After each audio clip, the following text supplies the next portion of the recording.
그 당면한 현안을 한번 이야기해 볼까요? 발등에 떨어진 불 잠깐만 이야기해 볼게요.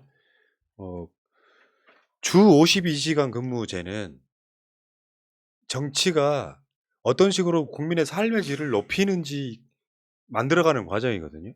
그러니까 이재명 후보나 심상정 후보 같은 이쪽 진보 블록에 있는 후보들은 노동시간 더 줄여야 된다라고 말하는 걸, 근데 거기에는 분명히 소득과 연관이 있어요. 소득이 안 주는 상태에서 어떤 경우는 금요일도 근무하지 말자 이제 주 4일째 이야기도 그렇죠. 네. 나왔었잖아요.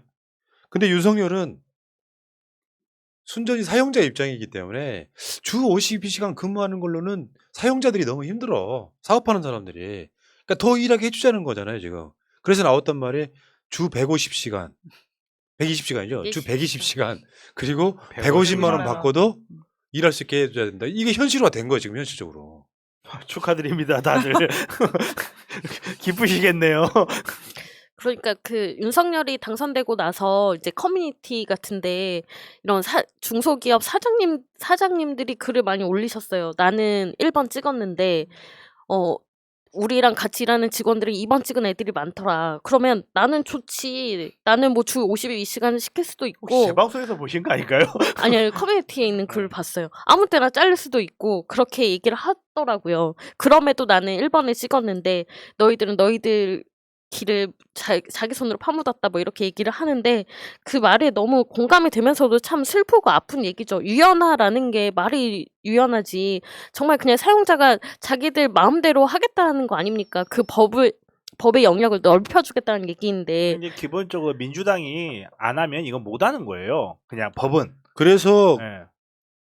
윤석열은 민주당이 하기 나름이라는 이야기를 제가 하는 네, 거예요. 네. 굉장히 중요한 부분이야. 그러니까 말은 이렇게 공약을 걸었어. 윤석열이라고 하는 사람이 대선 기간에도 만나는 사람들이 노동자였어요. 일반 기업하는 사람들이에요. 그런 사람들 만났고 벤처기업 하나 갔더니 이 노동 이것 때문에 힘들다는 이야기를 했어. 그거를 지금 듣자마자 득달같이 뭐 주 150시간 바짝 일하고 실수해서 이런 개소리 하는 건데, 문제는 그런 경우 있을 수 있죠. 진짜로 문제는 지금 우리가 선진국이 됐고 조국 장관의 책 가물 선진국도 같은 맥락이에요. 정반대쪽에 같은 맥락인데 선진국은 됐어. 이게 낙수 효과랑 같은 말이에요. 선진국은 됐는데 노동 조건이나 임금은 인상이 안 돼. 그럼 나라는 부자야. 전체로 보면 돈을 엄청 벌었는데 실제로 서민들 노동자들은 돈을 못 벌어. 이 형태로 간단 말이죠. 그러면은 보수든 진보든 떠나서 정치하는 사람 대통령들은 그 돈이 국민한테 내려가게끔 만드는 여러 가지 방법을 찾아야 되거든. 근데 기업들만 좋게 만들어 놓으면 뭐 하냐고요.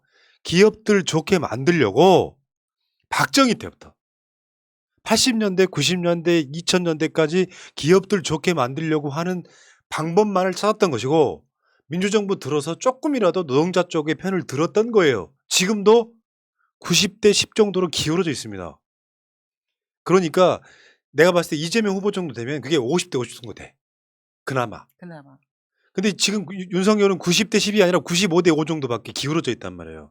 끊임없이 노동자들한테 강요를 하고 임금은 안 올리고 최저임금 같은 거 안 올리고 강요를 하고, 어떤 경우는 150만 원 받고 한 달 일해도 그런 사람 일할 수 있어야 되는데 현실을 모르는 소리지. 대부분 다 고졸 이상이거나 한 3분의 2 이상이 대졸인데 그 청년들한테 150만 원 받고 일하라 그러면 누가 하냐고요. 이거 실패해서 망한 나라가 있어요. 저도 이름만 들어봤는데 제주도 남단에 섬나라가 하나 있대요. 일본인가? 아무튼 그런 나라가 하나 있었대요. 근데 그 나라가 망한 이유가 사실은 이걸 실패해서 그래요.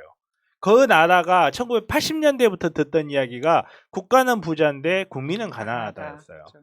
그리고 그거를 전환을 실패하면서 망했죠. 그리고 120시간, 150시간 일하는 게요. 사실은 친기업적이지 않아요.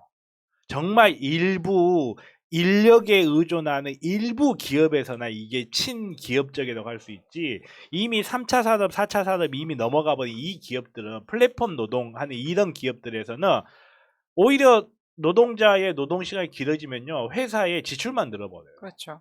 사실 코로나 시대에 닥쳐서 기업들의 작은 실험이 성공한 게 하나 있죠. 뭐예요? 재택근무에도 회사 안 망한다예요. 쉽게 말해서 노동자들을 오랫동안 회사에 묶어놓지 않아도 된다라는 깨달음을 얻기 시작했어요. 근데 120시간씩 직원을 회사에다 묶어놓는다? 그러면 비용 나가는 건 회사입니다. 맞습니다. 예. 제가 좀 나름대로 앞서가는 사람이잖아요. 회사 운영할 때 출퇴근 시간을 따로 안 뒀어요. 업무 협업이 안 되면 안 되니까 출퇴근 시간을 니들끼리 정해라. 그러니까 어떤 놈은 2시에 오고요. 그럼 지가 양심껏 어떤 경우는 9시, 10시에 퇴근하는 사람도 있고 일찍 나온 사람은 6시 되기 전에 퇴근하는 사람도 있고 굳이 하루에 9시간 일할 필요 없다. 그런 게 제 생각이거든요. 근데 지금 그게 업무 효율성이 더 높아요. 내가 그 생각을 했던 이유가 처음부터 그랬던 게 아니라 지나가잖아요. 그러면 갑자기 뭘 화면에 덮어. 여러분들 그 혹시 기억들 하신 네이트온이라고 메신저가 네, 있었어. 네이터. 네이트온을 투명하게 만드는 그 기능이 있었어. 네, 있었어요. 내가 지나가잖아요. 그러면 갑자기 화면이 확 바뀌어. 이럴 필요 없다는 거지. 내가 생각했던 건 네. 그런 거예요. 하루에 5시간만 일해도 네. 4시간만 일해도 할 일을 하면 되는 거잖아요. 왜 시간에다 메워놓냐고. 윤석열은 그런 마인드 쥐뿔도 없는 거지. 안 되는 거지. 자, 민주당이 이 시간에 당비를 빼가네요. 열심히 해! 민주당 할 수 있다! 자, 아이고. 근데 지금 이게 재밌어지는 게 윤석열이 이딴 짓 하면은 가장 가만히 안 있을 단체가 있죠. 민주노총? 그렇죠. 심지어 한국노총도 이재명 후보 지지했습니다. 그렇죠. 예. 근데 지금 윤석열이 노동을 개악시켜버리면 이 사람들이 싸웠던 문 대통령이 취임하고 얼마 안 돼서 냈던 여러 가지 이야기 중에 지금 제일 기억에 남는 것 중에 하나가 노조 가입률을 올려야 된다 했어요. 근데 그때나 지금이나 노조 가입률 올라가서 봐야 2, 3%밖에 안 올라왔어. 전체 노동자 중에 한 2, 3% 정확히 하지 않을 수는 있어요. 확인 안 해봤는데 한 15% 미만 정도가 노조 가입률이야. 나머지는 지금 이제 그나마 왜 알바 노조 뭐 해갖고 막 생겨나고 있긴 한데 노조 약하죠. 가입률이 네. 아직도 굉장히 낮은 나라예요. 노조라는 게 여러분들 오랜 기간 동안 그 독재 정권에 의해서 굉장히 좀 이미지가 악마화돼 있는 악마화돼 측면이 있죠. 있죠. 예, 뭐 예. 규정노조 해가지고. 맞아요. 근데 사실 노동자들이 뭐 부모한테 물려받아갖고 부자이지 않은 이상 노조라는 걸 통해서 자기를 지킬 수가 있는 거거든요. 내 권리 향상도 할 수 있는 거고. 그런 나라가 다시 한번 더 미뤄지는 거죠. 윤석열 시대가 돼. 그래서 한국노총, 민주노총, 특히 민주노총이 윤석열 정부 5년간 중단 없이 투쟁하겠다. 벌써 공식 선언했어. 지금도 하기 전에. 화이팅. 자, 아무튼 이런 방식으로 해서 윤석열은 그런 게 됩니다. 아까 제가 말씀드린 게 일종의 이제 이게 또 민도가 높아진 현상 중에 하나인데 당장 윤석열을 찍었더라도 내 삶의 질이 떨어지기 시작하면 그러면 등 돌릴 수밖에 없는 것이고 좀 제가 좀 섣부른 전망일 수 있는데 윤석열이 정치 개판하잖아요. 그때는 보수 세력은 이제 당분간 헤어나기 힘든 상황이 될 수도 있죠. 국민들한테.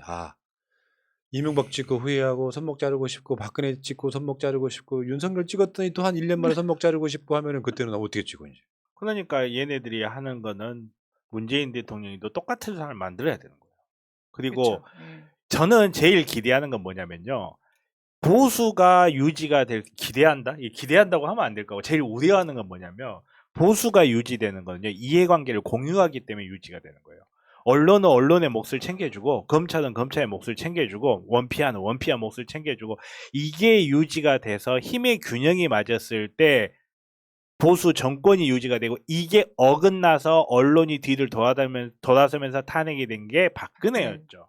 근데 윤석열이 이 사람이 하는 걸 보면 이건 소문이다. 저는 사실인지 모르겠어요. 근데 옆에 뭐 법사들이 붙어가지고 그 사람들 말 듣는다 하면 이해관계의 균형이 무너져 버립니다. 왜? 언론이 잘해주면 그만큼 어유 우리 조선일보 잘했어 땅값 좀 올려줄게 막 이런 좀 오고 가는 아름다운 그 우리의 미덕이 있어야 되는데 정말 아무런 책임이 없이 이해관계만 챙길 수 있는 제3의 집단이 추미론 같은 역할을 해버리면 보수들이 이루고 있는 그 이해관계의 균형이 무너져 버려요. 그러면 언론도 돌아서고 검찰도 돌아서요. 제가 검찰이 잘 배운 것. 나를 키워준 사람 등에 칼 꽂으면 내가 다음엔 대통령이 될 수도 있겠구나라는 거를 윤석열이 굉장히 모골이 송연하게 느껴야 된다라고 강조를 하는 게 그런 뜻이거든요.